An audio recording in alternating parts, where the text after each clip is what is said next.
Assalamualaikum warahmatullahi wabarakatuh. Kita ketemu lagi dalam mata kuliah K3 dan Hukum Ketenagakerjaan, di mana pada sesi yang ke-14 kali ini kita akan membahas tentang hak dan kewajiban pekerja. Tentu hal ini sesuai dengan peraturan perundang-undangan yang terbaru ya, yaitu Undang-Undang Cipta Kerja dan turunannya. Yang pertama kita bahas mengenai waktu kerja. Jadi waktu kerja itu diatur dalam undang-undang adalah 40 jam per minggu. Yang misalnya di breakdown menjadi 5 hari kerja, maka menjadi 8 jam per hari, di luar istirahat tentu. Dan kalau 6 hari kerja itu menjadi 7 jam per hari, dengan hari terakhir yaitu hari Sabtu, hari terpendek itu 5 jam. Nah, waktu istirahat, jadi waktu istirahat per hari gitu ya, itu diatur minimal 30 menit setelah pekerja itu bekerja selama 4 jam berturut-turut. Jadi nggak boleh kerja berturut-turut ini lebih dari 4 jam. Kalau kurang tentu boleh ya. Makanya kalau yang 8 jam per hari biasanya diatur setelah 4 jam istirahat, terus masuk 4 jam lagi gitu ya. Kalau yang 7 jam per hari gitu ya, ya bisa 3,5 istirahat atau tetap 4 jam juga boleh. Nah, istirahat ini walaupun diatur di undang-undang minimal 30 menit, tapi aktualnya biasanya dibuat 1 jam dengan eh, kalau khusus hari Jumat itu biasanya 1,5 jam gitu ya, karena melaksanakan sholat Jumat. Nah, aturan ini 40 jam per minggu dan lain sebagainya tadi itu tidak berlaku bagi sektor usaha atau pekerjaan tertentu. Jadi ada sektor usaha yang dikecualikan yang punya aturan jam kerja yang berbeda. Itu tentu ini diatur oleh peraturan undang-undang yang berlaku. Berikut setelah ini kita jelaskan ya sektor usaha apa saja yang dikecualikan dari 40 jam per minggu. Nah, yang pertama adalah sektor ESDM, energi sumber daya mineral, gitu ya. Nah, itu sesuai Kemenaker Trans nomor 234, itu ada periode-periode jam kerja yang boleh dipilih, gitu ya. Bisa jam kerja 9 jam per hari, bisa 10 jam per hari, bisa 11 jam per hari. Dengan periode kerja yang berbeda-beda, bisa dipilih 5, 7, 10, 14. Kenapa kok seperti ini, gitu ya? Ya, karena kadang orang yang bekerja di sektor SDM ini bisa jadi dia kerja di tempat yang terpencil, yang susah diakses, yang sekali ke sana kan nggak mungkin cuma sebentar gitu ya. Umumnya sih sampai 14 hari ya, 2 minggu biasanya. Kalau yang atau mungkin dilepas pantai gitu ya. Itu bisa sampai 14 hari. Atau ya kadang ada yang cuma seminggu, ada yang 10 hari dan macam-macam lah gitu. Tapi yang umum dilakukan sih kalau offshore gitu ya, kalau di lepas pantai itu 14 hari, kalau masih onshore gitu ya, masih di darat tapi agak terpencil bisa seminggu gitu ya. Nah, jam kerja yang lebih dari 7 jam per hari dianggap lembur tetap gitu ya. Jadi kalau di sini ada tulisan 9 jam per hari, 10 jam itu sebenarnya tetap yang wajibnya itu 7 jam, sisanya harus digaji lembur gitu ya. Dan ketentuan kalau yang 9 jam per hari tadi lebihnya gitu ya, lembur tetapnya yang 2 jam itu 3,5 kali upah jam. Kalau yang 10 jam per hari 5,5 gitu ya. Kalau yang 11 jam per hari pakai 7,5. Jadi ya lebih besar gitu ya. Waktu istirahat per hari minimal 1 jam. Nah, tidak termasuk jam kerja. Jadi tetap harus ada istirahatnya. Dan biasanya kalau di tempat yang seperti itu karena beroperasi 24 jam gitu ya, itu ya istirahatnya gantian gitu ya. Nggak boleh bareng-bareng kayak di pabrik itu nggak boleh gitu ya. Jadi harus gantian gitu. Kayak satpam lah istilahnya itu ya. Jadi yang ini istirahat jam sekian, jam 12 misalnya, yang ini jam 1, yang ini jam 2 dan seterusnya. Jadi harus ada yang standby. Dan libur antar periode itu 2 banding 1. Jadi 2 masuk 1 libur gitu. Jadi kalau 2 minggu dia kerja berarti setelah itu dia libur seminggu gitu ya. Biasanya gitu. Tentu kalau yang seminggu ya ya setengahnya gitu ya. Setengah minggu gitu. Liburnya sekitar 3 hari. Ya diatur. Yang 10 hari berarti liburnya 5 hari dan seterusnya gitu ya. Nah, dengan ketentuan kalau 14 hari itu minimum 5 hari ya. Ya, jadi kan ada pembulatan-pembulatan ya. Tapi umumnya sih kalau yang 2 minggu itu liburnya memang 1 hari. 1 minggu kok 1 hari. 2 banding 1. Nah, yang pertambangan itu pada dasarnya sama dengan sektor ESDM. Cuma ada beberapa tambahan opsi gitu ya. Yang pertama periode kerja bisa 10 minggu berturut-turut. Jadi kalau yang ESDM tadi kan cuma 2 minggu berturut-turut ya. Cuma kalau di sini tuh bisa sampai 10 minggu berturut-turut. Cuma kalau sebelum waktu istirahat antar periode itu 2 minggu berturut-turut. Jadi setelah 10 minggu jebret gitu ya, nanti ada istirahat 2 minggu. Nah, walaupun dia bekerja 10 minggu berturut-turut di tempatnya sana gitu ya, di lokasi itu setelah bekerja 2 minggu tetap dia harus dikasih 1 hari istirahat walaupun nggak bisa kemana-mana gitu ya. Tapi nggak boleh kerja terus 10 minggu gitu nggak boleh. Ya. Tetap setelah 2 minggu harus ada 1 hari libur gitu, walaupun masih tetap di lokasi. Nah, perharinya lama kerjanya maksimal ini tidak 10 jam lagi gitu ya, tapi bisa dengan 12 jam. Dengan istirahat 1 jam per hari, tidak termasuk jam kerja.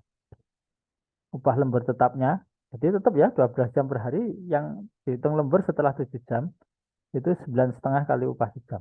Jadi besar ya, makanya gaji di pertambangan, di energi gitu ya, tempat-tempat yang terpencil, lepas pantai, itu gajinya besar.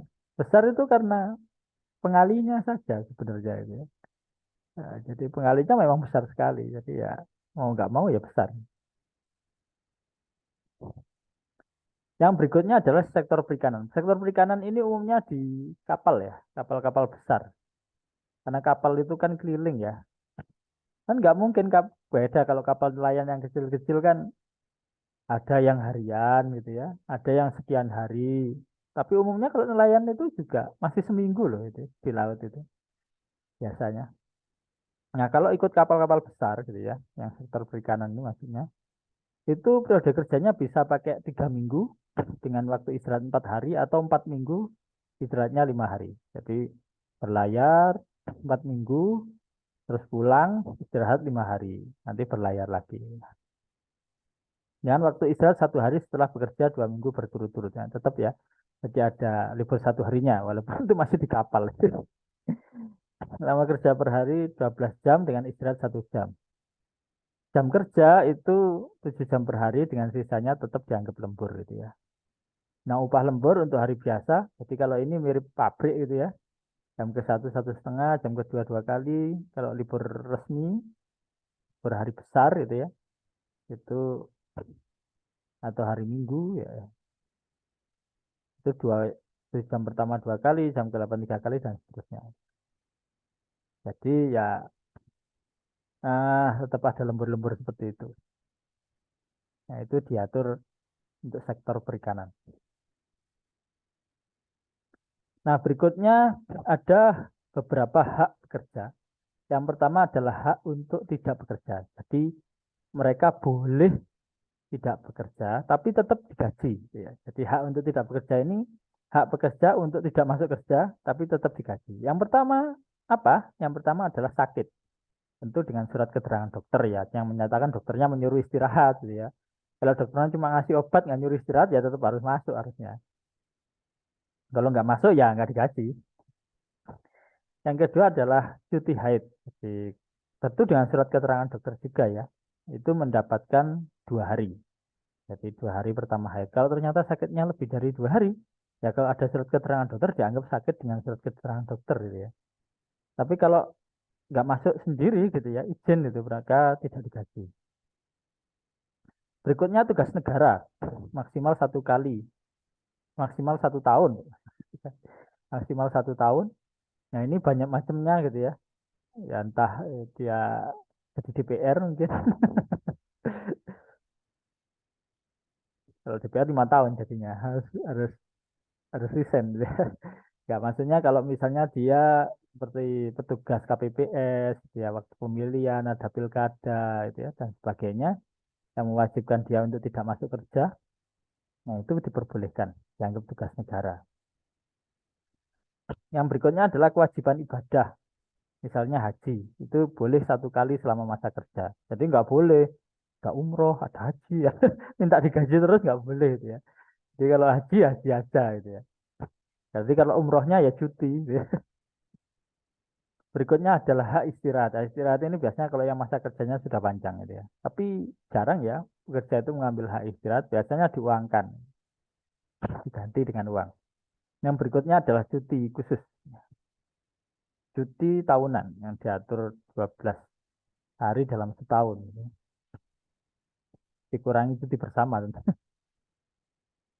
Nah, hak istirahat itu apa saja? Yang pertama hak istirahat mingguan, itu libur antar periode kerja. Jadi kalau yang 5 hari kerja Sabtu Minggu gitu ya. Kalau yang 6 hari kerja Minggu saja. Nah, kalau disuruh masuk ya berarti lembur gitu ya. Karena itu harusnya dia istirahat. Yang kedua cuti tahunan yang 12 hari dipotong cuti bersama. Berikutnya adalah istirahat panjang. Ini kalau masa kerja kayaknya sudah di atas 10 tahun. Tapi tentu ini sekarang di undang-undang tidak diatur sehingga harus diatur melalui perjanjian kerja bersama gitu ya, di perusahaan atau melalui peraturan perusahaan. Berikutnya adalah istirahat sebelum dan sesudah melahirkan. Ini kalau untuk ibu-ibu ya. Dan berikutnya istirahat karena mengalami keguguran kandungan. Ini juga eh, ada itu ya. Ya, walaupun tidak lama. Kalau bulan biasanya seminggu gitu ya. Kalau yang melahirkan itu bisa sampai 3 bulan. Terus ada juga cuti khusus yaitu untuk menikah itu 3 hari. Jadi kalau pekerjanya sendiri yang menikah itu dapat izin 3 hari. Kalau menikahkan anak cuma 2 hari. Beda. Terus kalau menghitankan anak 2 hari. Terus istri melahirkan atau keguguran. Jadi ini untuk suami ya. Dan kalau istrinya tadi kan cuti melahirkannya panjang gitu ya. Kalau untuk eh, suaminya yang mendampingi kelahiran itu dapat cuti khusus 2 hari. Begitu juga kalau keguguran. Terus kalau ada yang meninggal dunia, kalau yang meninggal dunia itu suami, istri, orang tua, mertua, anak atau menantu, jadi kerabat yang sangat dekat lah istilahnya gitu ya. Itu 2 hari. Tapi kalau anggota keluarga yang lain yang tinggal dalam satu rumah itu 1 hari. Tapi kalau anggota keluarga lain yang tidak tinggal dalam satu rumah maka tidak ada gitu ya cuti khususnya. Boleh boleh cuti ya cuti tahunan itu yang dikurangi. Oke, itu tadi hak-hak kerja gitu ya, hak dan kewajiban pekerja terkait jam dan waktu kerja, terus juga hak-haknya terkait cuti, libur dan lain sebagainya. Sekarang yang tidak kalah penting adalah soal PHK, jadi pemutusan hubungan kerja. Ini juga banyak aturan barunya, cukup berbeda dibanding Undang-Undang Ketenagakerjaan yang dulu, yang nomor 13 ya. Yang pertama, kita bahas mengenai alasan PHK. Jadi, eh, perusahaan boleh mem-PHK jika, nah, maksudnya gitu. Yang pertama, melakukan penggabungan, peleburan, pengambil alihan, atau pemisahan perusahaan. Yang kedua, perusahaan melakukan efisiensi. Yang ketiga, tutup karena rugi selama 2 tahun berturut-turut. Yang keempat, tutup karena force majeure, bencana alam, peperangan, dan lain sebagainya. Yang kelima, dalam penundaan pembayaran utang. Jadi ini punya utang besar, terus direstrukturisasi gitu biasanya ya. Jadi dia menunda pembayaran utangnya. Ini karena dikontrol oleh debitur. Terus berikutnya karena pailit, jadi karena bangkrut, tentu yang sudah disahkan oleh pilotnya sudah disahkan oleh pengadilan ya, pengadilan niaga. Berikutnya permohonan PHK oleh pekerja, jadi resign bahasa kita itu ya. Terus adanya putusan lembaga PPHI. Jadi kalau ada sengketa antara eh, pekerja dan pengusaha dan sudah diputuskan oleh pengadilan, maka bisa dilakukan PHK. Berikutnya pekerja mengundurkan diri Terus pekerja mangkir 5 hari kerja berturut-turut tanpa keterangan. Jadi kalau kita nggak masuk 5 hari kerja berturut tanpa keterangan, bolos. Tapi 5 hari kerja berturut-turut dari Senin sampai Jumat lah itu ya. Itu otomatis kena PHK. Kadang malah di kontrak kerja atau peraturan perusahaan bukan bukan ini ya, bukan di PHK itu, tapi dianggap mengundurkan diri gitu ya. Terus pekerja melanggar ketentuan dan telah diberikan SP3. Jadi ada ketentuan berat, terus sudah dikenakan SP3 masih melanggar lagi, maka bisa di PHK. Terus pekerja tidak dapat bekerja akibat penahanan selama 6 bulan. Jadi karena kena kasus kriminal, ditahan oleh polisi atau kejaksaan gitu ya, selama 6 bulan atau lebih, maka dapat di PHK walaupun belum berkekuatan hukum tetap. Terus pekerja sakit berkepanjangan melebihi 12 bulan. Jadi sakit mungkin karena kecelakaan kerja atau yang lain dan sudah melewati 12 bulan maka dapat dilakukan PHK. Berikutnya pekerja memasuki usia pensiun. Di usia pensiun sekarang kalau nggak salah sekitar 56 tahun ya. Berikutnya adalah pekerja meninggal dunia. Nah, kalau tadi ada alasan yang diperkenankan untuk melakukan PHK, maka ada alasan yang tidak diperkenankan untuk melakukan PHK. Yang pertama, sakit tidak melampaui 12 bulan terus-menerus. Sakit 1 bulan, sembuh lagi, masuk kerja, sakit lagi, masuk apa, masuk lagi. Itu nggak bisa di PHK begitu gitu ya. Karena tidak terus-menerus. Yang berikutnya, tugas negara. Jadi kalau ada tugas negara nggak boleh di PHK ya. Kalau sama negara ditunjuk, bukan ini gitu ya, untuk menjabat ya tidak boleh di PHK.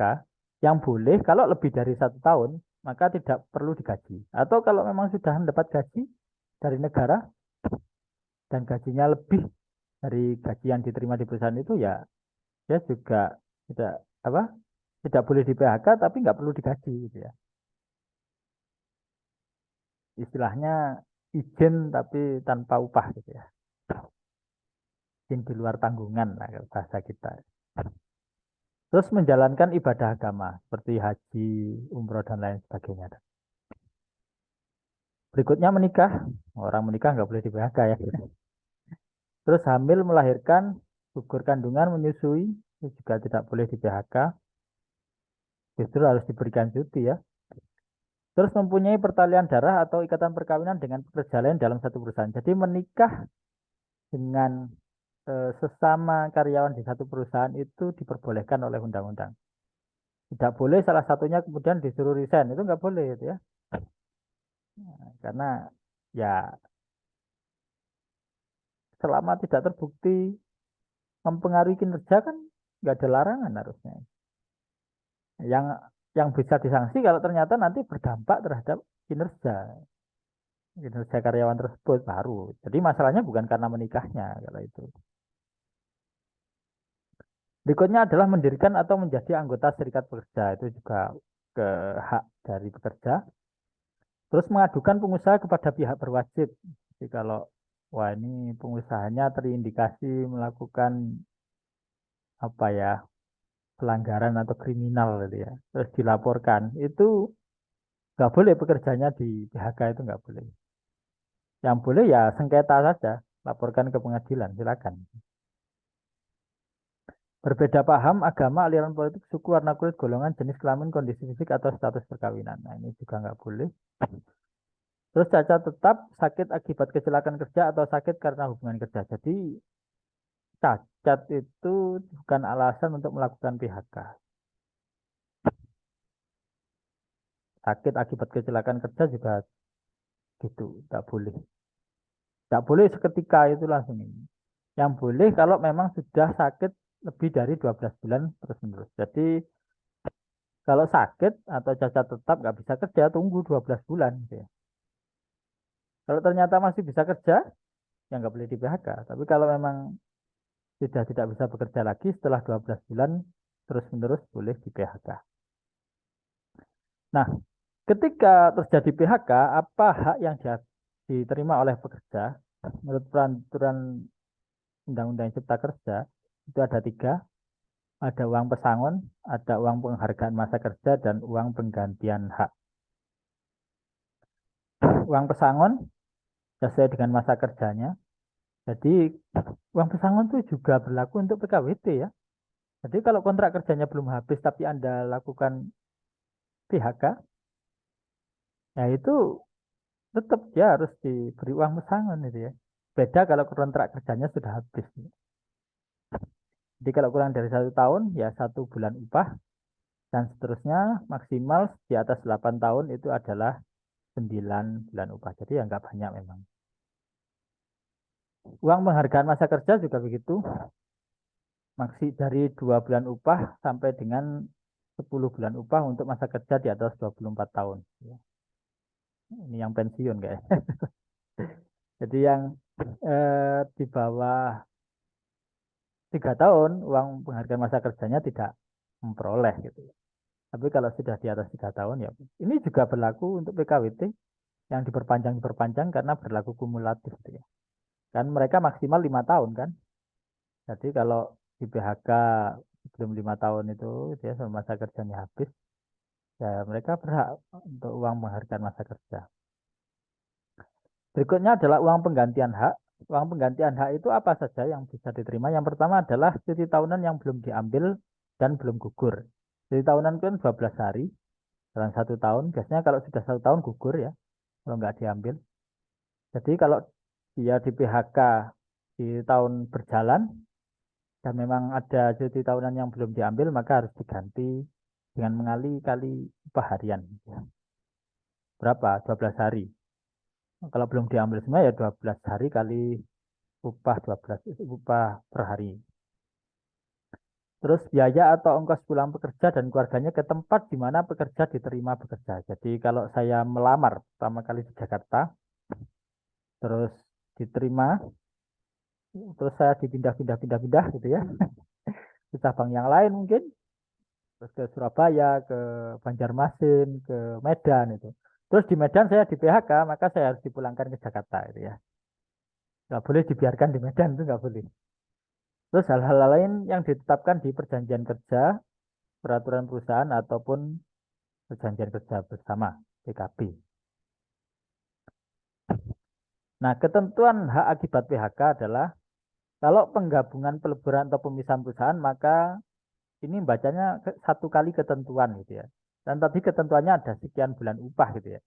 Jadi kalau karena PHK-nya karena penggabungan, peleburan atau pemisahan perusahaan, dia dapat 1 kali ketentuan.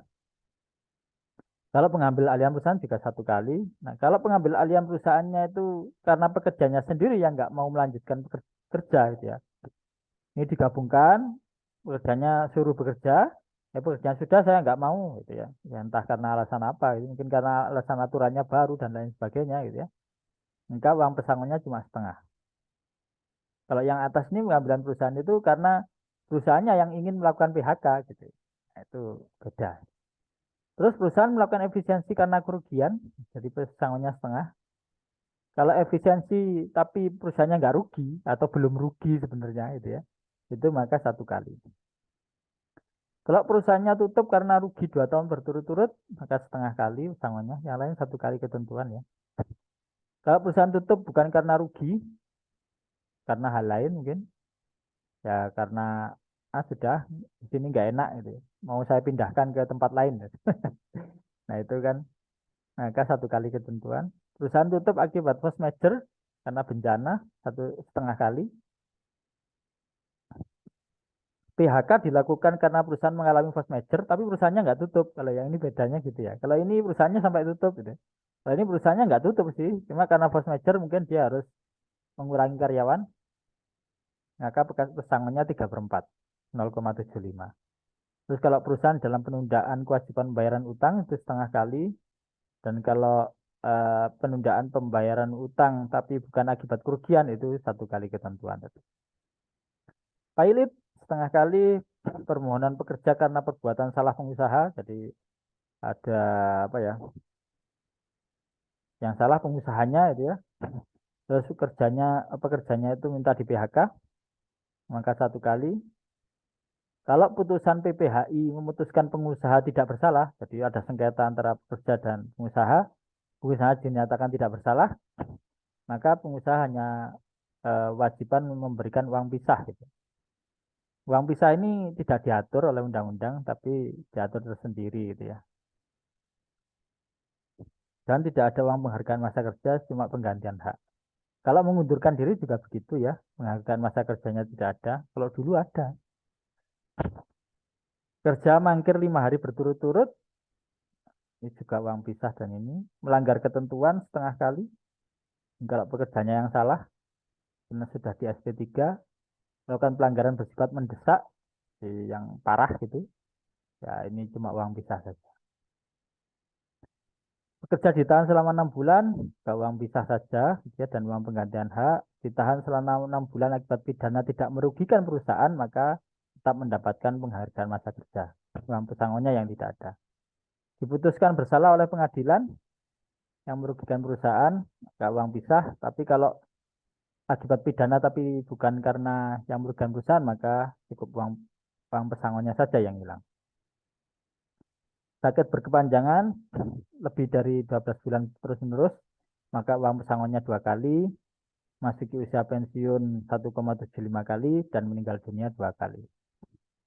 Nah, ada ketentuan tambahan bahwa kalau perusahaan memang mengikutkan pekerja dalam program pensiun, maka program pensiun itu nanti dapat diperhitungkan sebagai pemenuhan uang pesangon, uang penghargaan masa kerja, dan uang pisah.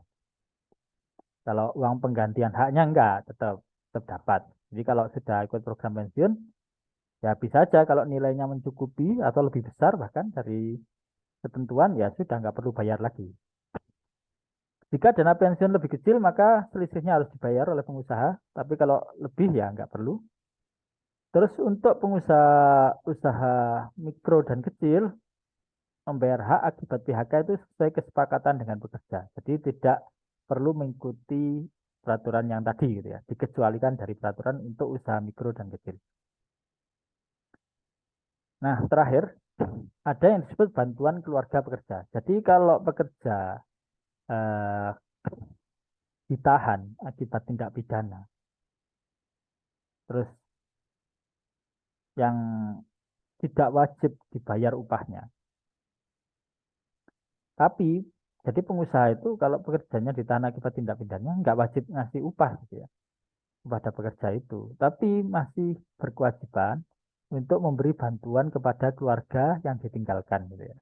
Karena kan dia kepala keluarga selama ini memberi nafkah gitu ya. Terus ditahan kan nggak ada yang ngasih nafkah. Maka pengusahanya diwajibkan untuk memberi bantuan selama 6 bulan dengan ketentuan kalau tanggungannya 1 orang, maksudnya itu 1 orang itu ya istri saja misalnya gitu ya, itu 25% dari upah.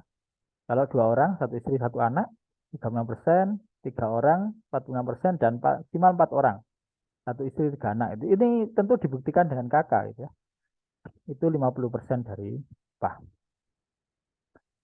Demikian materi kita kali ini. Semoga bermanfaat. Nah, kita ketemu lagi di sesi berikutnya dan semoga ini menjadi pemahaman baru bagi Anda tentang bagaimana Undang-Undang Cipta Kerja yang terbaru ini mengatur mengenai hak dan kewajiban pekerja serta hal-hal terkait pemutusan hubungan kerja. Saya tutup. Wassalamualaikum warahmatullahi wabarakatuh.